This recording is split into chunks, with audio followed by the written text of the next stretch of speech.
हाँ जी students, class 12th में हम क्लोज पैकिंग पढ़ रहे थे। तो हमने क्लोज पैकिंग इन 1 डायमेंशन और क्लोज पैकिंग इन 2 डायमेंशन पढ़ ली। जिसमें क्लोज पैकिंग इन 2 डायमेंशन में एक तो थी स्क्वायर क्लोज पैकिंग, एक थी हेक्सागोनल क्लोज पैकिंग।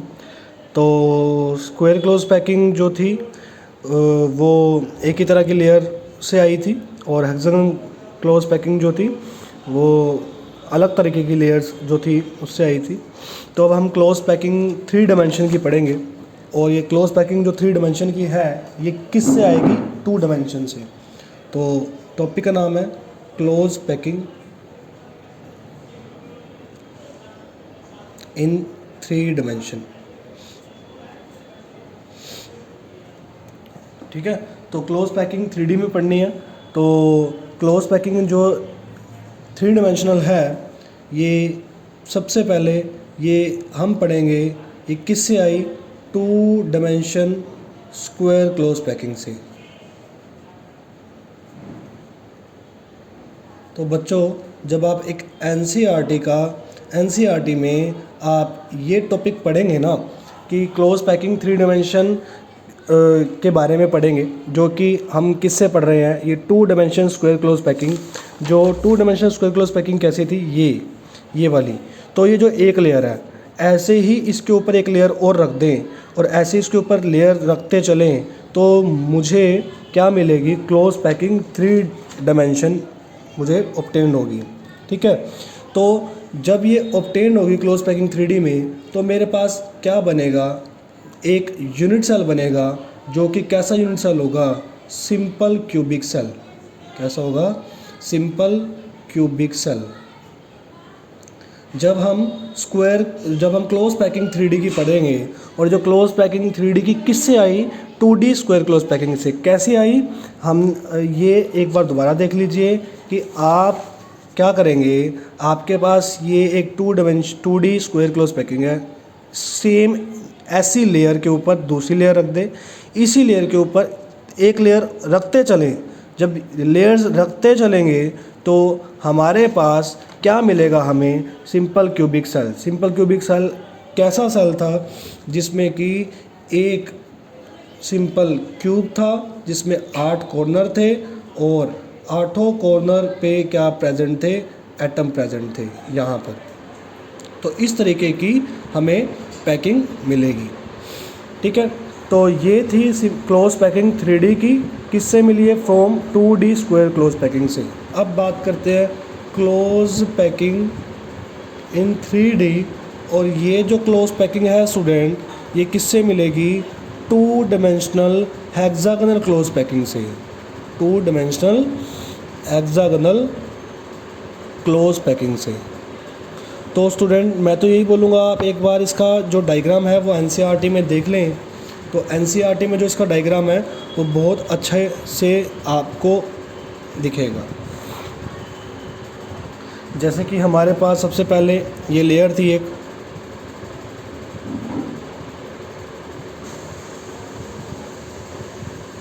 ठीक है। इसके डिप्रेशन में हमने एक दूसरी लेयर रखी थी कुछ इस तरीके से। ये हमारी कौन सी पैकिंग है? ये हमारी अभी 2D हेक्सागोनल क्लोज पैकिंग है। अब इसके ऊपर एक लेयर रखनी है। अब लेयर किस तरीके से रखनी है? ये देखिए आप कि या तो ये फर्स्ट लेयर है हमारे पास। ये कौन सी लेयर थी? फर्स्ट लेयर है। अब हमने इसके ऊपर कौन सी लेयर रखनी है? अब हमने इसके ऊपर सेकंड लेयर रखनी है। तो सेकंड लेयर को हम कहाँ रखते हैं?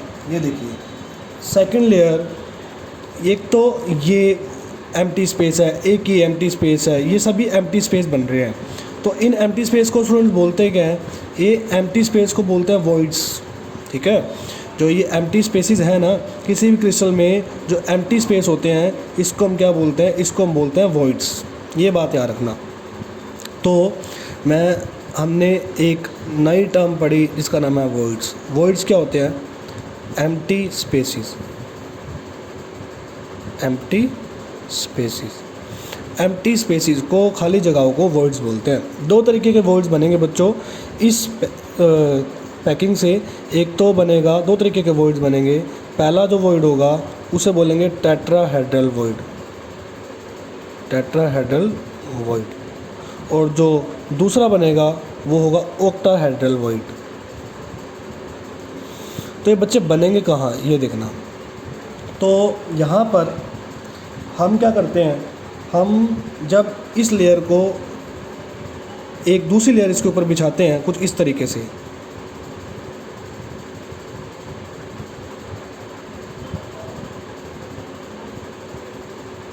कुछ इस तरीके से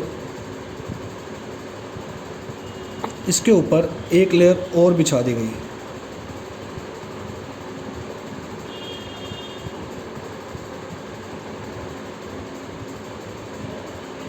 इसके डिप्रेशन में इस तरीके से हमने इसके ऊपर एक लेयर और बिछा दी। अगर बच्चों आप ये डायग्राम एनसीईआरटी में देखेंगे तो एनसीईआरटी में आपको ये डायग्राम बहुत अच्छे तरीके से देखने को मिलेगा। तो स्टूडेंट आप क्या देखेंगे, जब आपने सेकंड लेयर इसके ऊपर बिछाई ना, तो सेकंड लेयर बिछाने से तो फर्स्ट लेयर में क्या आ गया, एक तो सेकंड लेयर पे जो है टेट्राहेड्रल, सेकंड लेयर बिछाने से सेकंड लेयर के ऊपर टेट्राहेड्रल वॉइड आ गए। अब ये टेट्राहेड्रल वॉइड कैसे आते हैं और ये ऑक्टाहेड्रल वॉइड कैसे आते हैं, तो बच्चे ये इस डायग्राम से क्लियर बिल्कुल भी नहीं हो रहा। तो कैसे क्लियर होगा, अब आपको मैं बताता हूँ।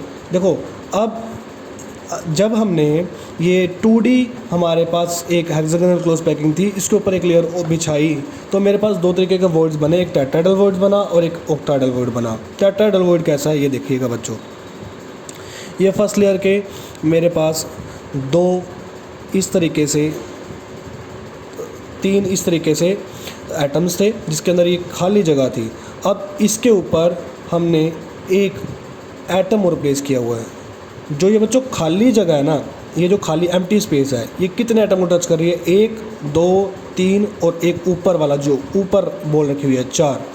तो ऐसे वो ये इस तरीके का वॉइड बना है और इस तरीके के वॉइड को बोलते हैं टेट्राहेड्रल वॉइड।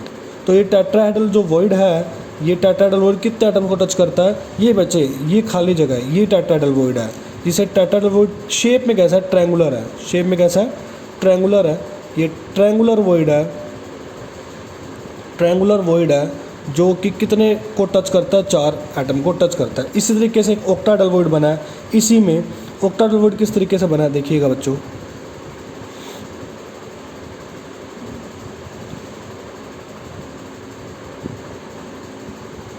ये फर्स्ट लेयर है, सेकंड लेयर को प्लेस किया इसके ऊपर कुछ इस तरीके से।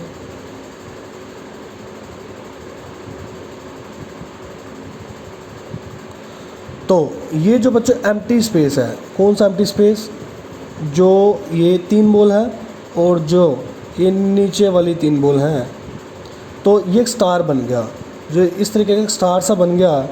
इस वॉइड को बोला गया ऑक्टाहेड्रल वॉइड। ये ऑक्टाहेड्रल वॉइड जो है ये कितने एटम को टच करता है, ये 6 एटम को टच करता है। 3 एटम नीचे वाले, 3 एटम ऊपर वाले, ये हमारे पास वॉइड बना। ये कब बने, जब हमने 2 डायमेंशनल हेक्सागोनल क्लोज पैकिंग के ऊपर लेयर बिछानी स्टार्ट करी, उसके एम्प्टी स्पेसेस को भरना स्टार्ट किया। ये जो ऑक्टाहेड्रल वॉइड बनता है, ये बच्चों जो नीचे वाली ब्लू कलर की लेयर है, ब्लू कलर के पेन से बनाई गई है, फर्स्ट लेयर में बनता है। और जो ये टेट्राहेड्रल वॉइड है, ये सेकंड लेयर में बनता है, जब आप एनसीईआरटी के डायग्राम में देखेंगे। ठीक है स्टूडेंट, तो ये 2 तरीके के वॉइड्स हैं। ये टेट्राहेड्रल वॉइड क्या है, टेट्राहेड्रल वॉइड जो है एक ट्रायंगुलर वॉइड है, जो कि एक ऐसा ट्रायंगुलर वॉइड जो कि टच करता है कितने एटम्स को, 4 एटम्स को। ठीक है, ऑक्टाहेड्रल वॉइड जो है ये टच करता है कितने एटम को, 6 एटम्स को। कितने एटम को टच करता है, 6 एटम को टच करता है। तो बच्चों ये 2 तरीके के वॉइड थे। अब ये वॉइड्स कहाँ कहाँ प्रेजेंट होते हैं, इसकी बात करते हैं, इसको समझते हैं। तो यहाँ पर सबसे पहले बात रहेगी मेरी पोजीशन, दोनों की पोजीशन बताऊंगा मैं। सबसे पहले पोजीशन, किसकी पोजीशन, टेट्राहेड्रल वॉइड की, किसके अंदर, in FCC face centred cubic unit cell. अब बच्चों face centred cubic unit cell क्या था? फेस सेंटर्ड, देखो एक बात और बच्चों याद रखना, ये जो वॉइड्स हैं ये एम्प्टी स्पेसिस हैं। इन एम्प्टी स्पेसिस में जनरली कटायन आते हैं। कटायन साइज़ में छोटा होता है, अनायन साइज़ में बड़ा होता है।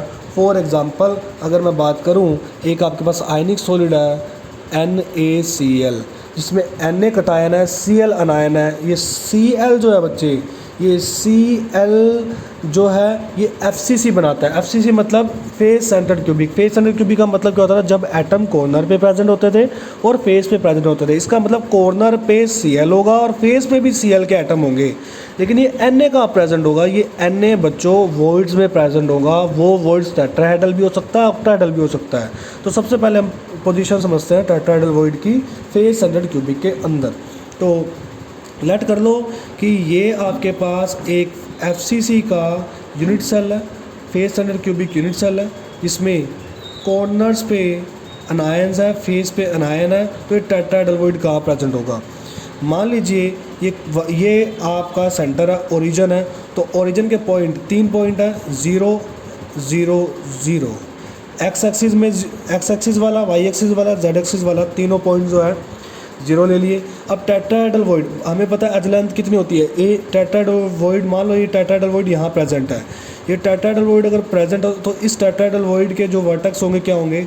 A/4 A/4 A/4, क्योंकि ये पूरी एज लेंथ है A और इसका 4th पार्ट, तो वही टेट्राहेड्रल वॉइड प्रेजेंट होगा। और इसके ओरिजिन कितने? 0 0 0। अगर मैं इस टेट्राहेड्रल वॉइड, ये मेरे पास कॉर्नर पे अनायन है और ये क्या है? एक वॉइड है। मान लीजिए ये अनायन बहुत बड़ा होता साइज़ में, या ये छोटा है। और अगर मुझे यहाँ से लेके यहाँ तक का डिस्टेंस निकालना हो तो कैसे निकलेगा? इसको मान लीजिए O, इसको मान लीजिए A। तो अगर मुझे OA निकालना हो तो OA कैसे निकलेगा? OA निकालने का तरीका है x2 - x1 का होल स्क्वायर, y2 - y1 का होल स्क्वायर, z2 - z1 का होल स्क्वायर अंडर रूट। ये है। जब आप ऐसा करेंगे तो क्या करेंगे? A/4 - 0 का whole square, x2 - x1 plus y2 - y1 का whole square plus z2 - z1 का होल स्क्वायर, और ये सारा किस्म आएगा अंडर रूट में। तो जब OA की वैल्यू आएगी बच्चों, वो आएगी सोल्व करने के बाद 3A/4, ठीक है, 3A² और जब इसको अंडर रूट से बाहर निकालोगे तो OA की वैल्यू आएगी अंडर रूट 3A/2। तो ये बच्चों अपने पास वैल्यू आएगी किसकी? OA की। अब बच्चों OA क्या है? OA कुछ ऐसा है कि O पे तो अनायन है और A पोजीशन पे वॉइड है। इस वॉइड में कटायन आता है। तो अगर मैं कहूँ तो ये जो OA है, यहाँ पर देखिएगा ये OA डिस्टेंस कैसा है? ये OA है, मान लीजिए ये कॉर्नर, ये O है, ये A है, मतलब यहाँ पर एक अनायन प्रेजेंट है। और ये जो A पोजीशन है यहाँ पर ये वॉइड है, ये खाली जगह है, यहाँ पर कटायन प्रेजेंट है। तो यहाँ से लेके ये कटायन की रेडियस होगी, ये अनायन की रेडियस होगी। तो OA को आप ऐसे भी लिख सकते हैं, radius of anion plus radius of cation is equal to under root 3A/2। मतलब ये R नेगेटिव का मतलब ये अनायन की रेडियस प्लस कटायन की रेडियस, ये क्या है? Under root 3A/2। मतलब अगर टेट्राहेड्रल वॉइड, ये टेट्राहेड्रल वॉइड था बच्चों, यहाँ पर ये टेट्राहेड्रल वॉइड अगर इस कॉर्नर को टच कर रहा है तो इसकी टचिंग कंडीशन कितनी है? Under root 3A/2। अगर ये डिस्टेंस होगा तो इसका मतलब ये टेट्राहेड्रल वॉइड इस कॉर्नर को टच करता है। लेकिन मैंने अभी आपको बताया था कि टेट्राहेड्रल वॉइड कितनों को टच करता है? 4 को टच करता है। तो इसका मतलब ये टेट्राहेड्रल वॉइड इस कॉर्नर को टच कर रहा है। और किन किन को टच करेगा? ऐसे ही ये अपने 3 एडजेसेंट फेसिस को भी टच करेगा। कौन कौन सी? एक तो ये फेसिस का जो सेंटर है, सेंटर पे जो एटम है उसको टच करेगा, तो इसको मान लीजिए पॉइंट B है। ये जो पीछे वाली फेस का सेंटर है उसको टच करेगा, इस वाली फेस का जो सेंटर है इसको टच करेगा। तो ये टेट्राहेड्रल वॉइड कितनों को टच करता है? 1 2 3 और 1 4 को। मतलब यहाँ से लेके यहाँ तक का डिस्टेंस अगर रूट 3A/2 है तो यहाँ से लेके इस फेस सेंटर तक का डिस्टेंस भी यही निकलेगा, इसका भी यही निकलेगा और इसका भी यही निकलेगा। अगर आपको निकाल कर देखना है तो ये फेस सेंटर का जो एटम है इसके वर्टेक्स मान लीजिए कितने हो, क्या होगा वर्टेक्स? A/2 a/2 और a/2। तो इसके इस a के वर्टेक्स थे a/4 a/4 a/4, तो a/2 माइनस a/4 का होल स्क्वायर, यही फॉर्मूला लगा कर देखें तो वैल्यू आएगी, क्या आएगी, √3 a/2। अब सुनिएगा ध्यान से, ये तो वॉइड है, ये वॉइड में कटायन आते हैं, ये लेकिन ये अनायन है, तो कटायन का रेडियस और अनायन का जो रेडियस है, टचिंग कंडीशन जो है वो आएगी कितनी, √3 a/2। इसका मतलब टेट्राहेड्रल वॉइड 4 एटम को तो टच करता है। कौन कौन से 4 एटम, ये यहाँ पर देखिए, ये टेट्राहेड्रल वॉइड था, ये टेट्राहेड्रल वॉइड एक इस कॉर्नर को और 3 फेस सेंटर्ड के एटम्स को टच करता है एक यूनिट सेल की अगर बात करें। तो ऐसे ही कितने कॉर्नर्स हैं, ऐसे एक कॉर्नर के पास अगर ये टेट्राहेड्रल वॉइड है, ऐसे मेरे पास टोटल इस यूनिट सेल में 8 कॉर्नर है। 8 कॉर्नर के पास, हर एक कॉर्नर के पास एक टेट्राहेड्रल वॉइड होगा जो कि कॉर्नर को टच करेगा और 3 फेसेस को टच करेगा।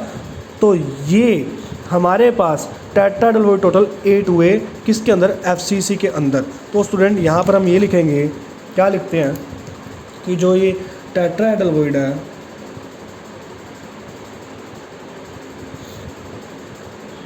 ये टच करता है 1 कॉर्नर को एंड 3 फेस एटम्स को, फेस सेंटर्ड पे जो एटम्स है उसको टच करता है, ठीक है। तो अगर टच करता है तो बच्चों टचिंग कंडीशन क्या आएगी, R negative plus R positive is equal to √3/2 into में A। ये वैल्यू बच्चों हमारी टेट्राहेड्रल वॉइड की टच करने की कंडीशन आएगी। तो हमारे पास total there are 8 tetrahedral voids in face centred cubic. FCC के अंदर टोटल टेट्राहेड्रल कितने आए, 8 टेट्राहेड्रल वॉइड्स हमारे पास टोटल प्रेजेंट है। तो ये टेट्राहेड्रल वॉइड का स्टूडेंट हम आज टेट्राहेड्रल वॉइड के बारे में डिस्कस कर पाए। नेक्स्ट लेक्चर में हम ऑक्टाहेड्रल वॉइड के बारे में बताएंगे, और इसके बाद आप इसको अगर आप नोट डाउन नहीं करेंगे, अच्छे से समझेंगे नहीं, अभी हमने सिर्फ टेट्राहेड्रल वॉइड की बात करी है कि टेट्राहेड्रल वॉइड 4 एटम को टच करता है। यहाँ पर ये टेट्राहेड्रल वॉइड प्रेजेंट होता है कॉर्नर के पास, और कॉर्नर्स पे अनायन है और वॉइड में कटायन है। अनायन और कटायन का जो रेडियस है, टचिंग कंडीशन ये आई, ये 4 को टच करता है एक कॉर्नर को, 3 फेस को, ऐसा ही 8 कॉर्नर है तो 8 टेट्राहेड्रल वॉइड प्रेजेंट है किसके अंदर, FCC के अंदर।